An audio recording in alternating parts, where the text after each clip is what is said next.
Considering the air dispersal of the wheat rust pathogens, it's important that we have the samples comparison throughout different countries and regions and continents of the world. For that, we need to share samples of infected leaves of wheat. In case of wheat yellow rust, you can look the infected leaves, and this is one of the perfect samples. If you are going for the living samples, you cut the sample. So this is a multi stripe sample. It means there could be multi races or multi genotypes, or there could be one. If you are interested in a single one, you can search for a single lesion and then select a single lesion sample. So what you do, you have to take the sample, you have to wrap on itself, and then you have to use these glycine bags and put the sample like this into the bag. If you don't have a glycine bag, you can use the paper bag, but never use the plastic bag. You cover the envelope and then put a proper coding. It's very important to have the proper coding and the proper information on the envelope and in an Excel sheet which will follow with the sample. So I'm in Nepal. I have the coding style like NP, which refers to Nepal, and I'm in the first field, so field 1, and then first sample number 1. I put the date, and if I know the variety name, I put the cultivar name. Now this code NP11 must reflect some further information in the Excel sheet, where you have further information like the crop stage, like the variety type, bread wheat, durum wheat, spring wheat, winter wheat, or other related information, and the time of the crop, and any other information you would think which can help further on for analysis of the results.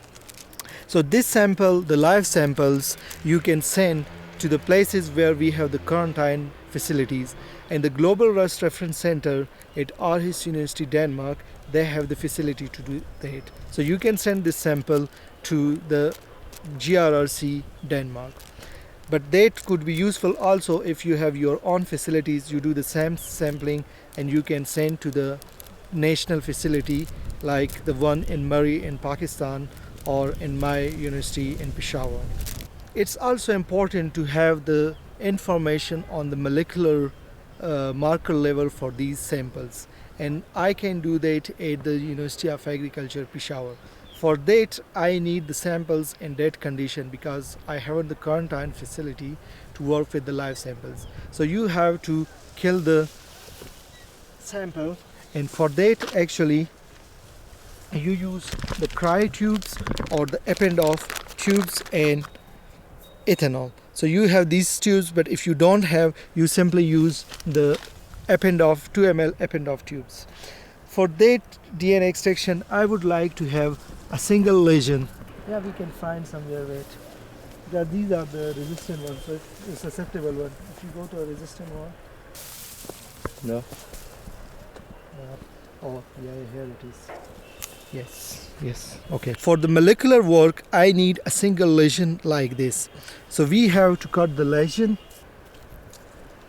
and try to keep only the infected part. So we, in the DNA extraction, we have more DNA from the rust rather than the wheat DNA. So you try to cut it as close as possible, and then you take this. You take the sample and you put it into the cryo, and then you add ethanol to kill the live spores in the sample so that I can use it in my lab without the quarantine facility. And you make the same way a proper code on the tube, which should then correspond to further information in the Excel file. You can send it to me and I will extract DNA and I will do the microsatellite genotyping, and the information will be shared with you later on.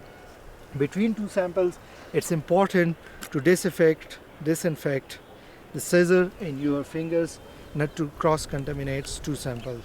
So you disinfect the scissor and you disinfect your fingers properly. So once you have the samples, as these are the dead samples, you don't need a import permit. But for the living samples, you need an import permit. It's very important for the living samples to be processed properly and shifted properly. So what could be the best stage to sample for the living samples? It's try to have the fresh leaves with fresh sporulation. So like this one is better than an older leaf where you can see the spores are already been gone away from the leaf. So you take fresh sample before coming to this sampling. Try to have the import permit. Try to contact either Mughaz Haumuller, me, or Dave Hudson regarding the sample. So you have all the import permits, and then once you have the sample, take it to your lab, put it in a desiccator or open room, let it dry for day and night, and then next day you can do the shipment. And then the information regarding the variety, regarding to the crop stage is very important. So try to have that information for the living samples in particularly, and if you have for the dead samples for DNA, it's also preferable. Information on the population biology of rust pathogen has shown that we have different rust population in different geographical region. The diversity and the adaptation potential is different in different regions. So the varieties developed in a region are adapted to that population, are developed for that population. If a new population comes, an exotic population comes, we can have different reactions and we can have the resistant varieties as susceptible. So how the population can come? It can of course come through aerial dispersion, but considering the human travel, it's also possible that we could be the source of invasion. And that is when we are working in another country, particularly in the Himalayan regions. While working, we can have infection on our boots, spores on our boots. We can have spores on our pants, on our caps and hands. Of course, we get a bath and we have to clean our clothes, our shoes, our caps before going to a field in our country. And if we make these habits, whenever we go to another country, we just wash away all the clothes, all the caps, shoes before going to the field to the other country. This will reduce the risk of contaminating or introducing new races.